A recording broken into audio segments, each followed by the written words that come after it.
उन्हें आज ने दिन किस तरह गुजारा और आज ने दिन के बारे में क्या आपने अच्छे समझ। इस मस्जिद का नाम कुबा मस्जिद है जी। वैसे इसका जोड़ा अम्ब्रेला नाम है वो है साउथ मैनचेस्टर मुस्लिम कम्यूनिटी एसोसीएशन।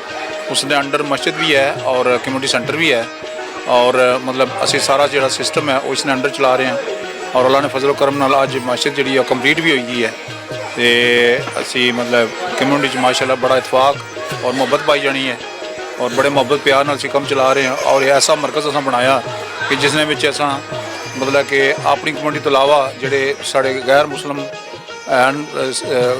हमसाए वो भी आ सकने और वो भी अस ईद इंजॉय कर सकने। उन्होंने अगर फेस्टिवल हो वो इंजॉय कर सकने। मेरे तकरीबन 47 साल नहीं सर्विस विच इस मुल्क विच पहली ईद ऐसी गुजरी है कि जिसने विच अपने बच्चे रिश्तेदार सारे शामिल होए और बड़ी खुशी हुई है मिगी कि अज अस पूरा दिन मस्जिद गुजारिया, नमाज ने वक्त नमाज पढ़ी है, रोटी ने वक्त रोटी खाधी है, बच्चे खेड़े और मतलब कि हर किस्म की तफरी हुई है बच्चों वास्ते और बड़ा मज़ा आया। बहुत खूबसूरत जी माशाअल्लाह बड़ा सोहना सिस्टम किया इतने प्योर बड़ा इंजॉय किया माशाअल्लाह। सारी फैमिली सारे मिले हैं इस मुल्क विच ईद का मज़ा आई गया। अज मैं दिन बहुत इंजॉय किया जी। सारे बंदे अस इकट्ठे होए हैं पूरी फैमिली माशाअल्लाह बड़ा मज़ा आया। क्रिकेट खेड़ी है, चिड़ी छक्का खेड़िया, बहुत मज़ा आया जनाब। बहुत अच्छा दिन गुजरिया और बच्चे भी खुश हैं। बड़ा सोहना टाइम गुजरिया अज ते सारे कज़नां नाल भैणां भरावां नाल मुलाकात हुई गई है। तो ये बड़ा अल्लाह ना कर्म होया। इतने इंग्लैंड रही तो इतनी खूबसूरत ईद हुई है कि सारे शहर सारे कज़न इतने इकट्ठे हुए हैं, सारे नाल मिल बैठने का मौका लब्भा। तो मैं इस गल्लों बड़ा खुश होया। अज का दिन माशाअल्लाह बहुत सोहना गुजरिया जी।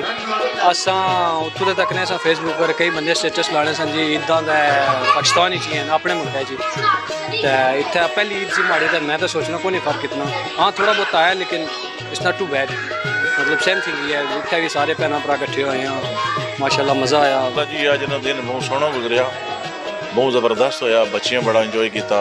बाउंसी कैसल भी है जी, तो बाहर कार पार्क से उत्थे निक्के क्रिकेट खेलने रहे हैं, फुटबॉल खेलने रहे हैं, चिड़ी छक्का खेडिया ने। तो बहुत ज़बरदस्त यही है सोच सी भाई जरा ना गैदरिंग हुई जाए एक घर में बंदे को इतनी जगह ही नहीं होनी। तो मेरा ख्याल है कि ये बड़ा कामयाब रहा प्रोग्राम। इंशाअल्लाह अस आइंदा भी जरा ना इस तरह ना इस तरह कोई कोशिश कराया कर सकते। तो काफ़ी खुली मस्जिद माशाअल्लाह बड़ा खूबसूरत माहौल है इतने ना मस्जिद ना भी पार्किंग इन्होंने को खुली है, सारा कुछ है माशाअल्लाह। ये भाई होना जड़ा ना बड़ी निकाबश नाल मस्जिद बनी सी तो इसलिए माशाअल्लाह बड़ी सक्सेसफुल जाई रही है। जड़ा ना माशाअल्लाह जड़ा ना 100-200 नमाजी तकरीबन ईच नमाजा नाल होई जाना इन्होंने।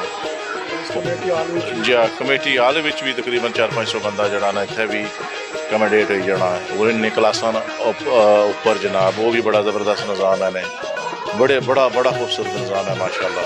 जी ये कुबा मस्जिद है मामू आजी गुलाम सूद साहब होना जी उन्होंने क्यादत विच बनी है तो नाल कम्यूनिटी हाल बनया है। तो इसमें एक तो पूरा रमज़ान का महीना जड़ा ये शामी इफ्तारी जी है ना 200-300 बंदा जड़ा इत्थे ये करना रहा। तो बहुत ज़बरदस्त जड़ा निज़ाम रहा। तो अज असा भी इसने इस कम्यूनिटी हाल विच अपनी सारिया फैमिलियां जड़ियां वो साढ़े स्पैशली असा वास्ते जेह्ड़े अस नमें आए हैं तो क्योंकि अस सारे साढ़े वास्ते जाना मुश्किल सी। तो इन्ना अपना इतना कीमती वक्त अपने रिश्तेदार अपने करीबी दोस्तों संगियों नालों कड्ढी के साढ़े वास्ते स्पैशली इत्थे आए। अस इन्होंने इंतहाई अस इन्होंने मशकूर शुक्रिया अदा करने इन्होंने कि इत्थे असा कि मिलने वास्ते आए न। सारे बच्चे खुश होए। मामू गुलाम सूद साहब उन्होंने कि अल्लाह ताला सेहत बख्शे जिन्ना ये कुबा मस्जिद अपनी ज़ेरे निगरानी तामीर करवाई है। तो ये नाल कम्यूनिटी हाल स्पैशली अपनी कम्यूनिटी वास्ते जी है ना ये सहूलत एक तैयार करवाई है। तो उन्होंने वास्ते दुआ गो है कि अल्लाह ताला उन्होंने सदा सलामत रख कर उन्होंने सेहत ठीक रहे तो साढ़े पर उन्होंने साया कायम हो जाए। अज का दिन बहुत अच्छा गुजरिया साड़ा। अस सारे इतने इकट्ठे हुए हैं पूरी फैमिली अस जरा ना सारे इकट्ठे हुए हैं अजे ईद पहले दिन।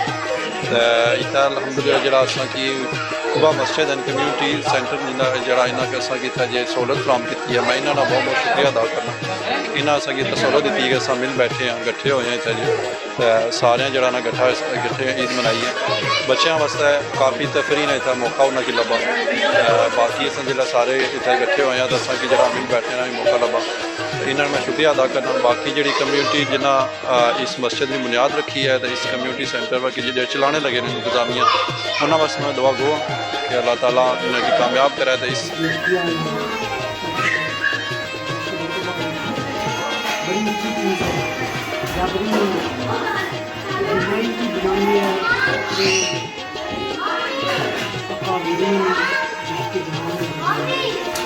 पिंड में आलमोस्ट हर बंदे कुछ ना कुछ घरों बनाई के आंदा सी। वैसे जे असां एक दूए के इनवाइट करने अपने अपने घर, फिर उसमें जाके सारे इकट्ठे तो ना हो सकने, फिर सारे टाइम ही नहीं देना होना। इत्थे है कि सारे इकट्ठे सन, बच्चे इकट्ठे खेलने रहन। असली कम्यूनिटी ने सब बड़ा मसला आई है कि अस दूर दूर होने पे, क्योंकि वो जे अस टाइम को नहीं होना गैदरिंग ना। तो ये सबों तो बेस्ट चीज़ सी कि अस आपे जे इकट्ठे होए, अस एक जगह सारे बच्चे आपे जे खेलने पे शुगर मेला लगे, बच्चे को पता लगना कौन साड़ा रिश्तेदार है। असां जिसलै कुसै ने घर जाने आए, ईदी पर जाने या कुछ होर खुशी गमी ने मौके पर जाने तो फिर असां इतनी ज़्यादा देर उत्थे बेही ना सकने। ईदी पर अगर कुसै ने घर जाओ तो 10-20 मिनट बने हो, आधा घंटा बने, उस तो बाद चले जाने हो। लेकिन इस तरह ना अगर कोई जगह हुआ कम्यूनिटी सेंटर हुआ है तो उसने जिस तरह अज इत्थे सारे जी फैमिली आ वो उन्हें अद्धा दिन गुजारिया हुआ, अद्धी दिहाड़ गुजारी है और इतना बहुत सारिया एक्टिविटीज़ की ने।